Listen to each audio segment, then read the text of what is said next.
ನಮಸ್ಕಾರ ಸ್ನೇಹಿತರೆ, ನಾಳೆ ಏಪ್ರಿಲ್ 11 ಶನಿವಾರ, ನಾಳೆಯಿಂದ 22 ವರ್ಷ ಈ 8 ರಾಶಿಯವರಿಗೆ ದುಡ್ಡಿನ ಸುರಿಮಳೆಯ ಸುರಿಯುತ್ತೆ, ಭಾಗ್ಯದ ಬಾಗಿಲು ತೆರೆಯುತ್ತೆ. ತಿರುಪತಿ ತಿಮ್ಮಪ್ಪನ ಕೃಪಾಶೀರ್ವಾದ ನಿಮ್ಮ ಮೇಲೆ ಇರಲಿದೆ. ಹಾಗಾದ್ರೆ ಆ ಅದೃಷ್ಟವಂತ ರಾಶಿಗಳು ಯಾವುವು, ಅವುಗಳಿಗೆ ಏನೆಲ್ಲ ಲಾಭ ಸಿಗುತ್ತೆ ನೋಡೋಣ. ಅದಕ್ಕಿಂತ ಮೊದಲು ತಿರುಪತಿ ತಿಮ್ಮಪ್ಪನಿಗೆ ಭಕ್ತಿಯಿಂದ ಲೈಕ್ ಕೊಟ್ಟು ಪ್ರತಿದಿನ ದಿನ ಭವಿಷ್ಯ ತಿಳಿಯಲು ನಮ್ಮ ಚಾನೆಲ್ ಅನ್ನ ಸಬ್ಸ್ಕ್ರೈಬ್ ಮಾಡಿ. ಹಾಗೆ ಬೇಗನೆ ನಮ್ಮ ವಿಡಿಯೋದ ನೋಟಿಫಿಕೇಶನ್ ಪಡೆಯಲು ಬೆಲ್ ಬಟನ್ ಕ್ಲಿಕ್ ಮಾಡಿ ಆಲ್ ಅಂತ ಕ್ಲಿಕ್ ಮಾಡ್ಕೊಳ್ಳಿ. ಇನ್ನು ನಿಮ್ಮ ಜೀವನದ ಸಕಲ ಸಮಸ್ಯೆಗಳಾದಂತಹ ಸತಿಪತಿ ಕಲಹ, ಪ್ರೀತಿಯಲ್ಲಿ ಮೋಸ, ಭೂಮಿ ವಿಚಾರ, ಕೋರ್ಟ್ ಕೇಸ್, ವ್ಯಾಪಾರ, ಹಣಕಾಸಿನ ತೊಂದರೆ, ಸಾಲಬಾಧೆ, ಸ್ತ್ರೀಯರ ಗುಪ್ತ ಸಮಸ್ಯೆ, ಹೀಗೆ ಹಲವಾರು ಸಮಸ್ಯೆಗಳಿಗೆ ಶಾಶ್ವತ ಪರಿಹಾರ ಮಾಡಿಕೊಡ್ತಾರೆ. ಡಿಸ್ಪ್ಲೇ ಮೇಲೆ ಕಾಣ್ತಕ್ಕಂಥ ಗುರೂಜಿ ನಂಬರ್ಗೆ ಒಮ್ಮೆ ಕರೆ ಮಾಡಿ ನೋಡಿ. ಹೌದು, ಇದೀಗ ಈ ರಾಶಿಯವರಿಗೆ ಅನಿರೀಕ್ಷಿತ ದುಡ್ಡಿನ ಸುರಿಮಳೆಯೇ ಸುರಿಯುತ್ತೆ. ಏಪ್ರಿಲ್ 11 ಶನಿವಾರದಿಂದ ಮುಂದಿನ 22 ವರ್ಷ ಭಾಗ್ಯದ ಬಾಗಿಲು ತೆರೆಯಲಿದ್ದು, ತಿರುಪತಿ ತಿಮ್ಮಪ್ಪನ ಕೃಪಾಶೀರ್ವಾದ ಈ 8 ರಾಶಿಯವರ ಮೇಲೆ ಇರಲಿದೆ ಅಂತ ಹೇಳಲಾಗ್ತಿದೆ. ನಿಮ್ಮ ವ್ಯಾಪಾರ ಅಥವಾ ವ್ಯವಹಾರ ಪ್ರಯತ್ನಗಳಲ್ಲಿ ನೀವು ಒಂದಷ್ಟು ತೊಂದರೆಗಳನ್ನ ಅನುಭವಿಸ್ತೀರಾ. ಧಾರ್ಮಿಕ ಮತ್ತು ಆಧ್ಯಾತ್ಮಿಕ ಚಟುವಟಿಕೆಗಳಲ್ಲಿ ನಿಮ್ಮ ಆಸಕ್ತಿ ಹೆಚ್ಚಿಗೆ ಆಗತ್ತೆ. ಕುಟುಂಬದ ವಾತಾವರಣ ಸ್ಥಿರವಾಗಿರುತ್ತೆ, ಆದ್ರೆ ನಿಮ್ಮ ಮಾತಿನ ಮೇಲೆ ನಿಯಂತ್ರಣವನ್ನ ಸಾಧಿಸಬೇಕಾಗತ್ತೆ. ಯಾರೊಂದಿಗಾದ್ರೂ ವಿವಾದಕ್ಕೆ ಸಿಲುಕುವ ಸಾಧ್ಯತೆಗಳು ದಟ್ಟವಾಗಿ ಕಾಣ್ತಾ ಇದೆ. ಸಾಧ್ಯವಾದಷ್ಟು ವಾಹನ ಚಲಾಯಿಸುವಾಗ ಜಾಗರೂಕರಾಗಿರಿ. ನಿಮ್ಮ ಆಹಾರ ಪದ್ಧತಿಯ ಕಡೆ ನೀವು ಗಮನವನ್ನ ಕೊಡಿ. ಸಹೋದ್ಯೋಗಿಗಳೊಂದಿಗೆ ನಿಮ್ಮ ಸಹಕಾರ ಹೆಚ್ಚಾಗ್ತಾ ಹೋಗುತ್ತೆ. ನಿರೀಕ್ಷಿಸಿದ ಕೆಲಸಗಳಲ್ಲಿ ಯಶಸ್ಸನ್ನ ಕಾಣ್ತೀರಾ. ಕೆಲಸದ ಸ್ಥಳದಲ್ಲೂ ಕೂಡ ವಾತಾವರಣ ಚೆನ್ನಾಗಿರುತ್ತೆ. ನಿಮ್ಮ ಪ್ರಯತ್ನಗಳಲ್ಲಿ ಯಶಸ್ಸು, ಆರ್ಥಿಕ ಲಾಭ ಎರಡೂ ಕೂಡ ಸಿಗುತ್ತೆ. ಅನಗತ್ಯ ಖರ್ಚು ಕೂಡ ಹೆಚ್ಚಾಗಿದ್ರೆ ಈ ಸಂದರ್ಭದಲ್ಲಿ ಅದು ಕೂಡ ಸರಿ ಹೋಗುತ್ತೆ.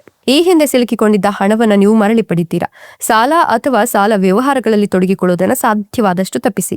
ಕಠಿಣ ಪರಿಶ್ರಮ ಮತ್ತು ಶ್ರದ್ಧೆಯಿಂದ ಪ್ರಯತ್ನಿಸುವ ಮೂಲಕ ನಿಮ್ಮೆಲ್ಲ ಕಾರ್ಯಗಳಲ್ಲಿ ನೀವು ಯಶಸ್ಸನ್ನು ಸಾಧಿಸ್ತೀರಾ.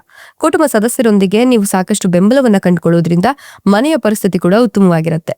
ಕುಟುಂಬ ಸದಸ್ಯರು, ಸ್ನೇಹಿತರು ಮತ್ತು ಸಂಬಂಧಿಕರಿಂದ ನಿಮಗೆ ಸಂಪೂರ್ಣ ಬೆಂಬಲ ಸಿಗುತ್ತೆ. ಭೂಮಿ ಅಥವಾ ಆಸ್ತಿಗೆ ಸಂಬಂಧಿಸಿದ ವಿಷಯಗಳಲ್ಲಿ ಭಾಗಿಯಾಗೋದನ್ನ ತಪ್ಪಿಸಿ. ಯಾಕಂದ್ರೆ ಹಾಗೆ ಮಾಡೋದ್ರಿಂದ ನೀವು ಕಾನೂನು ವಿವಾದಗಳಲ್ಲಿ ಸಿಲುಕು ಹಾಕೊಳ್ತೀರಾ. ನಿಮ್ಮ ನಡವಳಿಕೆ ಸಂಗಾತಿಗೆ ಸಾಕಷ್ಟು ನೆಮ್ಮದಿಯನ್ನ ತಂದುಕೊಡುತ್ತೆ.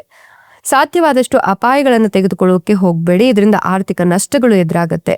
ಆದಾಯದಲ್ಲಿ ಹೆಚ್ಚಳದ ಸೂಚನೆಗಳು ಇದ್ದು, ವೃತ್ತಿಪರ ಕ್ಷೇತ್ರದಲ್ಲಿ ನೀವು ಯಶಸ್ಸನ್ನು ಕೂಡ ಸಾಧಿಸ್ತೀರಾ. ನಿರುದ್ಯೋಗಿಗಳಿಗೆ ಹೊಸ ಉದ್ಯೋಗಾವಕಾಶಗಳು ಸಿಗುತ್ತೆ.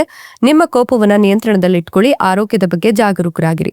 ಕ್ಷೇತ್ರದಲ್ಲಿ ಅಥವಾ ನಿಮ್ಮ ಕೆಲಸದ ಸ್ಥಳದಲ್ಲಿ ಹೆಚ್ಚಿನ ಕೆಲಸದ ಹೊರೆ ಇದ್ರೂ, ನೀವು ಗಡಿಬಿಡಿಯಿಂದ ದಿನವನ್ನ ಕಳೆದ್ರೂ ರಾತ್ರಿ ಸಂದರ್ಭದಲ್ಲಿ ನಿಮಗೆ ಮಾನಸಿಕ ನೆಮ್ಮದಿ ಸಿಗುತ್ತೆ.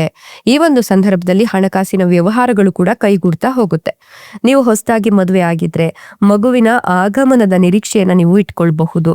ಅಥವಾ ಇನ್ನೂ ಕೂಡ ಮದುವೆ ಆಗಿಲ್ಲ, ಸಾಕಷ್ಟು ವಧುವರರ ಅನ್ವೇಷಣೆ ಆಯ್ತು ಅನ್ನೋರಿಗೆ ಈ ಸಂದರ್ಭದಲ್ಲಿ ನೀವು ಇಷ್ಟಪಟ್ಟ ಸಂಗಾತಿ ನಿಮ್ಮ ಬಾಳ ಸಂಗಾತಿ ಆಗ್ತಾರೆ.